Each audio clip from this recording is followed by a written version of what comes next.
Hello. My name is Ellie. Let me show you how to run your first AI agent.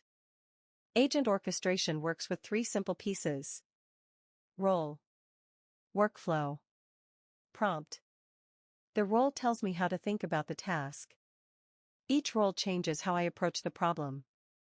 A workflow defines the tools and locations I'm allowed to use.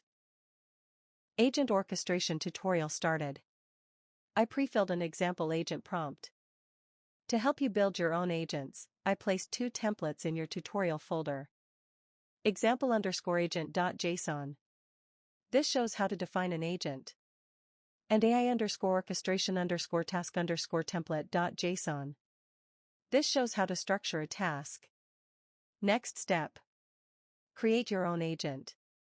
Duplicate example_agent.json, rename it, and customize the role and style.